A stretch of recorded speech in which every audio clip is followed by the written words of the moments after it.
Les pintures de Sant Miquel van ser descobertes l'any 1927, quan es va retirar el retaule gòtic que cobria l'absis. Aquestes acullen la representació de la teofania, és a dir, la imatge del Crist en majestat, entronitzat dins de la màndola.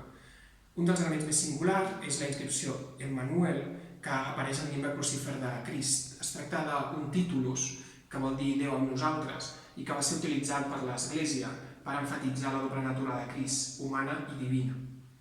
Al segon registre concèntric trobem la representació del Col·legi Apostòlic. Des del punt de vista iconogràfic són dos els elements que val la pena subratllar. D'una banda, la presència d'uns cortinatges pintats, que molt probablement evoquen uns cortinatges reals que amagaven les pintures i, per tant, només eren revelades als fidels en determinats actes cultuals. D'altra banda, la gestualitat dels apòstols. Aquests realitzen una genuflexió i es porten la mà a la boca.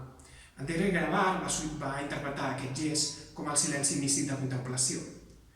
Tanmateix, al meu parer, els apòstols estan cantant. Es tracta de la codificació visual d'algun tipus de cant de la litúrgia mosàrabe.